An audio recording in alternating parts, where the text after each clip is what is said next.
ন্যায্য দাবি নিয়ে আসছি, সেই জায়গায় আমাদের লাঠিচার্জ করা হলো, আমাদের এক ভাইকে মারি ফেলা হলো, শত শত ভাইকে আহত করা হলো। কেন মারা হলো এরা? আমরা ন্যায্য দাবি 17 দীপ্তদের মাদ্রাসার জাতীয় উদ্দেশ্যে আসছি। প্রায় 40 বছর থেকে আমরা অবহেলিত, লাঞ্ছিত এবং ভুগিয়ে অবস্থায় আছে।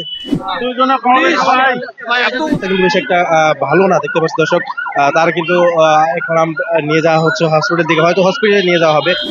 আপনারা দেখছেন যে ঠিক শাহবাগের সামনে অবস্থান করছে কিন্তু যে মাদ্রাসা শিক্ষক এবং শিক্ষকরা, তারা কিন্তু তাদের দাবি নিয়ে কিন্তু ডক্টর ইউনূসের বাসভবনের দিকে যাচ্ছিল, কিন্তু সেই সময় কিন্তু পুলিশের বাধার সম্মুখীন হয় এবং পুলিশের বাধার সম্মুখীন হওয়ার পরে কিন্তু তাদের উপর লাঠিচার্জ করা হয় এবং তাদের উপর কিন্তু যে জল কামান কিন্তু নিক্ষেপ করা হয় এবং এতে কিন্তু আমরা জানতে পেরেছি এর মধ্যে যে অনেকে কিন্তু আহত হয়েছে এবং তারা কিন্তু বলছে যে তাদের দাবি না মানা হলে কিন্তু তারা কিন্তু এই জায়গা অবস্থান থেকে তারা কিন্তু বিরত, এখান থেকে তারা কিন্তু যাবে না।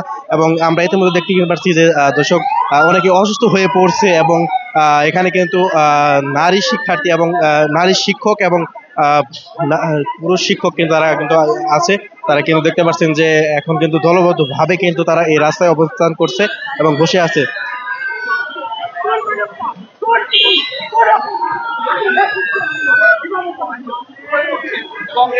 দর্শক ইতিমধ্যে আমরা দেখতে পাচ্ছি আরেকজন কিন্তু হসপিটালে হয়তো নিয়ে যাওয়া হচ্ছে। অবস্থা কিন্তু বেশ একটা ভালো না দেখতে পাচ্ছি দর্শক, তার কিন্তু এখন নিয়ে যাওয়া হচ্ছে হসপিটালের দিকে, হয়তো হসপিটালে নিয়ে যাওয়া হবে। দর্শক দেখতে পাচ্ছি আমরা তাকে কিন্তু দরাদরি করে কিন্তু নিয়ে যাওয়া হচ্ছে।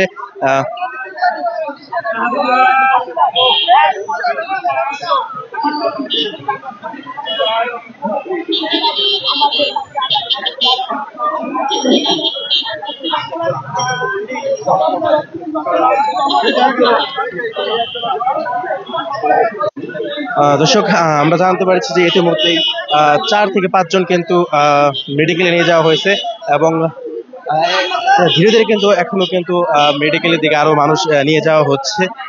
আস্তে আস্তে কিন্তু অসুস্থ আরো মানুষ হয়ে পড়ছে।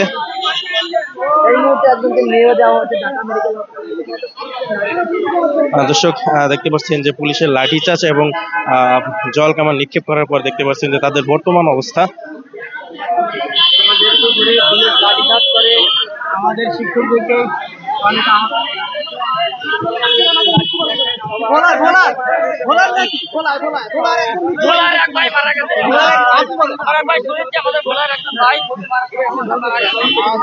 আমার জেলা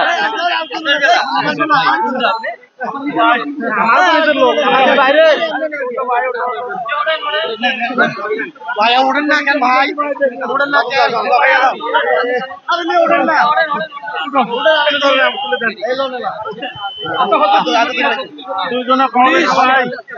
অত্যাচার করে আমাদের উপরে। আমরা ন্যায্য দাবি নিয়ে আসছি, সেই জায়গায় আমাদের লাঠিচার্জ করা হলো, আমাদের এক ভাইকে মারি ফেলা হলো, শত শত ভাইকে আহত করা হলো। কেন ককটেল মারা হলো এরা? আমরা ন্যায্য দাবি 17 দীপ্তদের মাদ্রাসার জাতীয় উদ্দেশ্যে আসছি। প্রায় 40 বছর থেকে আমরা অবহেলিত, লাঞ্ছিত এবং ভুগিয়ে অবস্থায় আছে। এই পর্যন্ত কমপক্ষে 50 জন আহত হয়েছে এবং 8 জনকে নিয়ে গেছে, এখন গেছে 10-12 জনকে নিয়ে যাচ্ছি।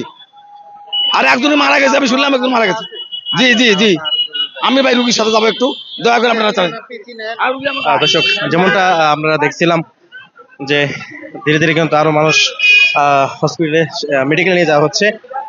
দর্শক দেখতে পাচ্ছেন যে এখানে কিন্তু তারা হাজার হাজার শিক্ষক এবং শিক্ষিকা তারা কিন্তু এখানে অবস্থান নিয়েছে এবং এখনো কিন্তু উত্তেজনামূলক পরিস্থিতি এবং তারা কিন্তু তাদের দাবি নিয়ে এখনো পর্যন্ত